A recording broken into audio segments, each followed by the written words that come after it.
Dear friends, the open letter calling on citizens across the nation to gather at Tiananmen Square to mourn the late actor Yu Menglong has cast a shadow of grief over China's National Day on October 1st, turning it into a day of mourning and a serious challenge to the entire political system. This is not merely public outrage over the unjust death of Yu Menglong, but also a surge of questions surrounding Song Yiren's statements about her grandfather, the contradictions and mutual cover-ups among the suspects, the falsified alibis, and the shocking revelations from an audio recording at the scene. Could the Chinese Communist Party's own system be the true culprit behind all of this? And could this case spark an unprecedented political and social earthquake? In today's video, let us delve deeper into the truth behind it all. On September 30th, several netizens published an open letter urging people nationwide to gather at Tiananmen Square in Beijing on National Day to publicly commemorate Yu Menglong and demand justice for him. The appeal quickly drew massive attention. The letter claimed that increasing evidence suggests Yu Menglong was brutally tortured to death by a group of heartless individuals. However, Kai Chi, a standing committee member of the Chinese Communist Party's Politburo, in order to protect his illegitimate son and the powerful interests behind the case, allegedly mobilized the entire state apparatus, including the Cyberspace Administration, to block all information related to Yu Menglong. At present, all domestic media channels concerning Yu's case have been shut down, and any mention of the truth is immediately deleted or censored. Yet, more and more people are beginning to uncover what really happened. Taking advantage of the National Day holiday, the open letter called upon all those who support or sympathize with Yu Menglong to gather at Tiananmen Square for a public memorial and to demand justice. At 8 p.m. on October 1st, people across the country would light candles in remembrance of Yu Menglong. Those unable to reach Beijing could hold candlelight vigils in front of their local government buildings instead. The open letter also revealed a surprising fact: that the Beijing police force already knows the truth behind Yu Menglong's wrongful death. Many officers reportedly refused to obey KG's orders to distort the facts, unwilling to betray their conscience. This explains why the Beijing police had not yet issued any official announcement. In fact, one officer was dismissed after openly protesting Kai Chi's manipulation of the truth. Under K's pressure, the police were forced to announce that 3 people had been arrested for spreading rumors. Meanwhile, official CCP media outlets began publishing cheerful, mourning greeting videos, which many commenters interpreted as a sign of division within the state's own propaganda machinery. Countless users replied simply with the phrase, "Thank you," a subtle act of defiance. On September 30th, media outlets in Urumqi, Xinjiang, reported that Yu Menglong's ashes had been buried in his hometown. However, the masterminds behind his death still remained at large. Despite that, netizens refused to give up and continued to dig for the truth. The latest findings revealed that the grandfather of Song Yiren might actually be Song Ao, a so-called Red Second Generation, a term referring to descendants of the Chinese Communist revolutionaries. Song Ao was born in 1916 and passed away in 1992, and his hometown coincides with that of Song Yiren. He once served as Deputy Director and Minister of Health in the Logistics Department of the Beijing Military Region, a position of significant influence. Thus, calling him a member of the Red Second Generation is not an exaggeration. Comparing the facial features of Song Ao and Song Yiren's father, the resemblance is striking. Therefore, if Song Yiren indeed has a powerful background, it could very well come from his grandfather's legacy. Song Yiren once stated in a video that she had moved out of the Sunshine Upper East residential area 9 months ago. However, in a recent unboxing video posted on Xiao in August, the interior decor perfectly matched the layout of Sunshine Upper East. Even the internal structure was identical. Netizens compared the footage and concluded that her claim of moving out months earlier might have been a deliberate lie meant to divert suspicion.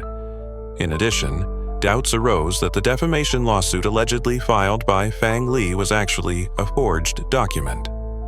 When the genuine and fake versions were placed side by side, The differences were so obvious that even a quick glance could tell them apart.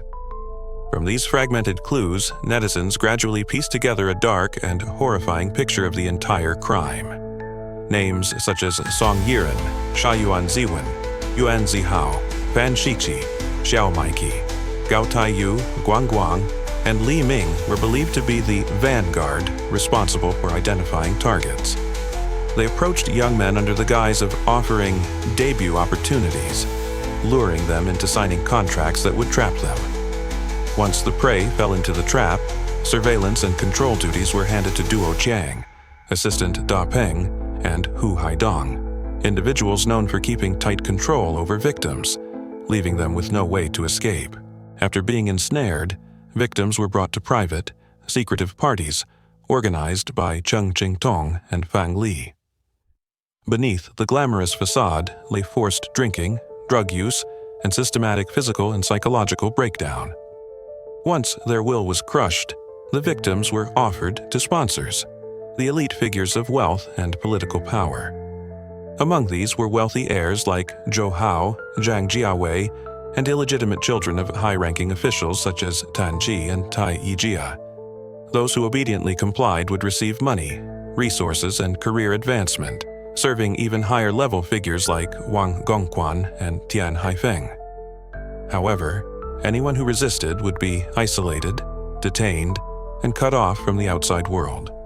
What followed were brutal beatings, sexual assaults, and forced drug use, ending in cruelly staged suicides, such as being found hanging by a window or thrown from high-rise buildings.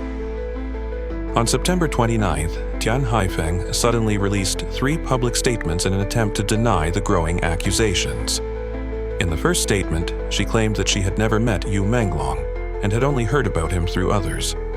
However, instead of mentioning Yu by name, she replaced it with 3 asterisks, claiming it was a way to respect the deceased. This move, rather than calming public suspicion, only fueled it further. People began questioning, who exactly is she referring to, and why does she have to avoid mentioning his name? In her second statement, Tian expressed outrage that Cheng Jingtong had publicly shared part of their WeChat conversation, editing it to create misunderstandings. She claimed she demanded its removal but was refused. Cheng argued that he had done so to prove his innocence.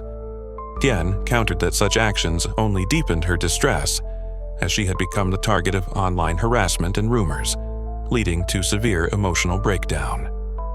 She finally announced that she had authorized Beijing Daozhang law firm to file a lawsuit against Cheng Jingtong and all individuals who spread what she described as defamatory information. Immediately after Tian's statement, sharp questions flooded the internet. Many netizens asked, is there only one law firm in all of Beijing? Why are both Tian Haifeng and Fan Shiqi represented by the same one? A seemingly trivial question suddenly exposed deeper layers of suspicion. Moreover, it remained unclear whether Tian had genuinely filed a lawsuit against Cheng. Some believed her true target wasn't Cheng at all, but rather the online community spreading the story. A move designed more to intimidate than to seek justice. What caught the public's attention the most was the timing. Nearly 20 days had passed since the leaked chat between her and Cheng surfaced, yet Tian only spoke up now. Why now? Was this truly a response to public pressure, or was it another calculated move in a larger performance? Many believed that with over 30 billion global views surrounding Yu Menglong's case, both Tian and Cheng were caught in a firestorm. Under such immense pressure, the two began biting each other to protect themselves. Others, however, suggested it was merely a staged act to divert attention. By publicly declaring that she would sue Cheng for leaking their chat, Tian had, perhaps unintentionally, confirmed that the conversation was authentic. In other words, instead of enemies, Tian and Cheng might actually be collaborators. 2 performers sharing the same stage, executing a scripted narrative together. A longtime netizen even pointed out that Tian Haifeng and Cheng Jingtong had been close friends for over 20 years. With such deep ties, it seemed nearly impossible for them to suddenly turn on each other. Even if internal conflicts existed, exposing them publicly would be highly unlikely. Therefore, many believed this was a strategically planned self-sacrifice act, crafted to mislead the public and cool down the escalating controversy. Tian's third statement only deepened public suspicion.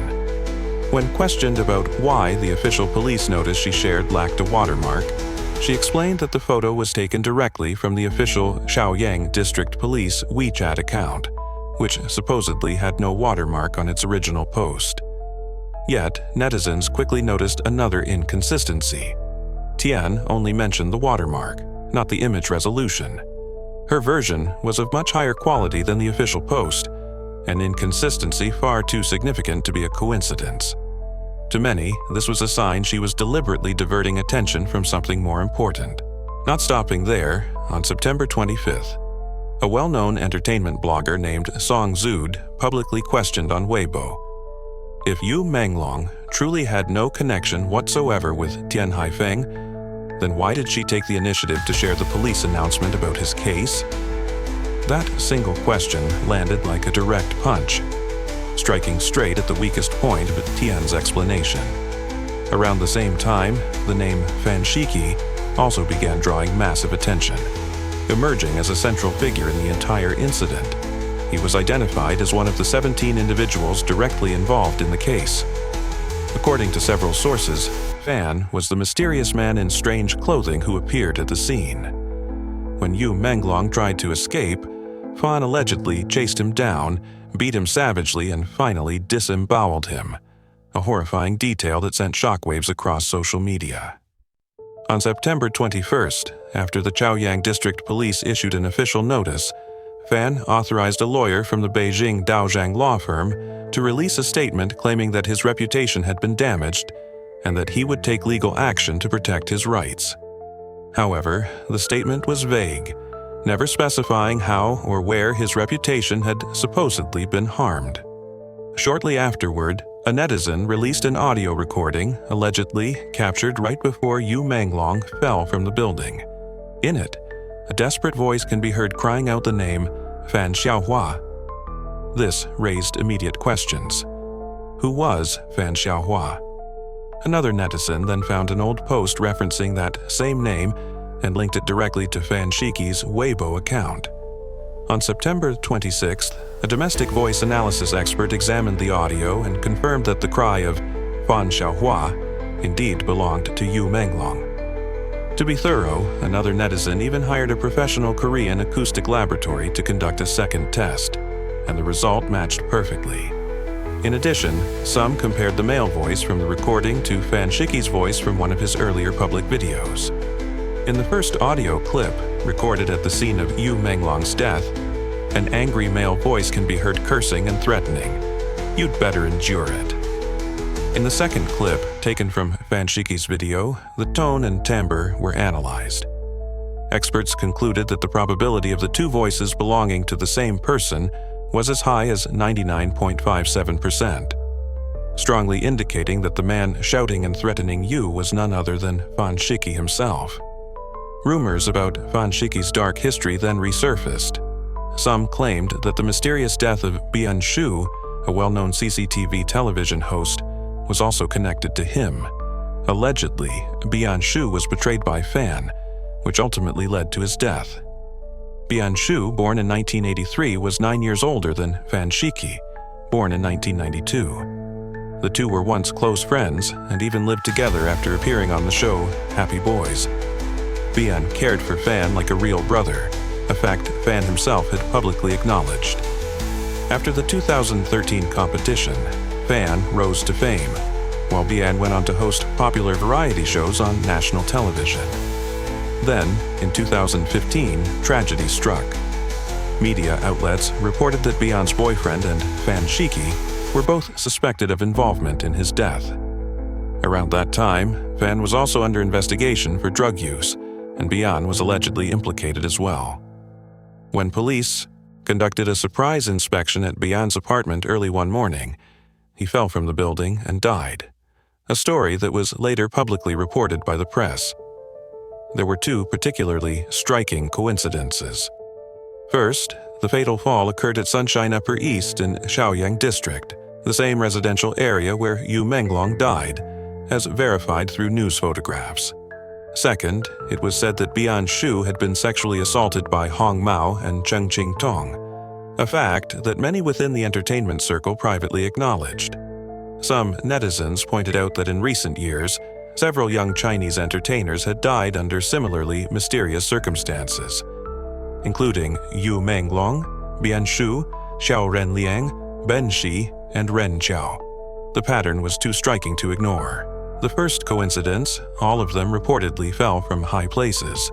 The second, Yu Menglong, Qiao Renliang, Ben Shi, and Ren Qiao, all belonged to the same management company, Tianyu Media. The third, both the Yu Menglong and Bian Shu cases were connected to Cheng Qing-tong and Fan Shiqi. The fourth, after Yu Menglong and Qiao Renliang's deaths, Cheng Qing-tong had posted on Weibo, claiming to reveal the truth, only to delete the posts soon after. And the fifth coincidence, both Yu Menglong and Bian Shu died in the Sunshine Upper East Complex in Chaoyang District. With so many eerie parallels, people began asking, could these truly be coincidences? A former high school friend of Yu Menglong named Wu Yang told foreign reporters that Yu had always been a sincere, kind-hearted person.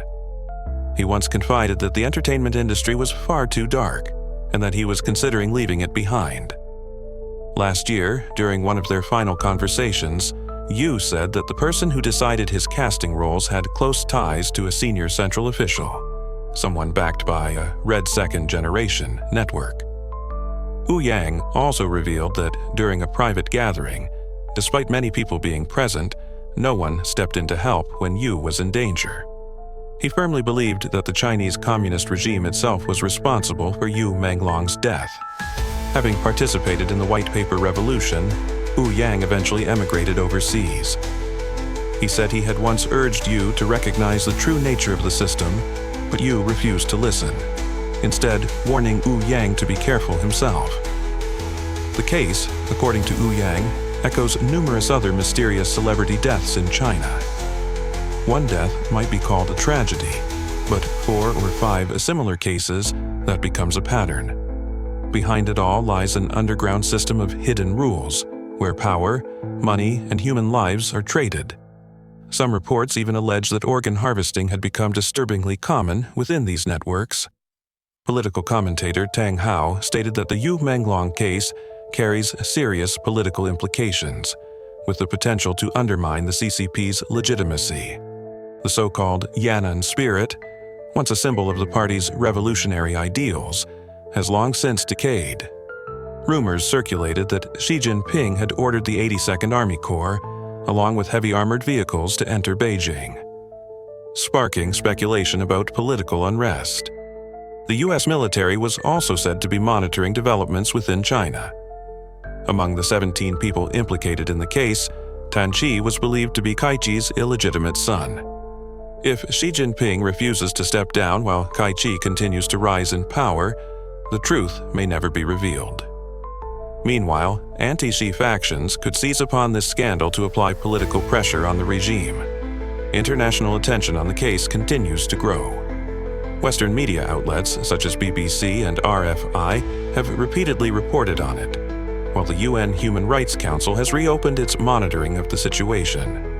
Should a petition surpass 500,000 signatures, the case could even reach the international agenda. More importantly, this tragedy has awakened China's younger generation, forcing them to question the country's political system. They no longer wish to consume state propaganda or believe in official lies. Much like the youth of Nepal, who once rose up to overthrow authoritarian rule, a new wave of change may be quietly forming. If Xi Jinping fails to contain the crisis, he might ultimately be forced to flee to North Korea or Russia, seeking refuge for himself and his descendants. This storm could ignite an even larger social and political upheaval. The entire world now watches closely, waiting to see what will happen next in the case of Yu Menglong.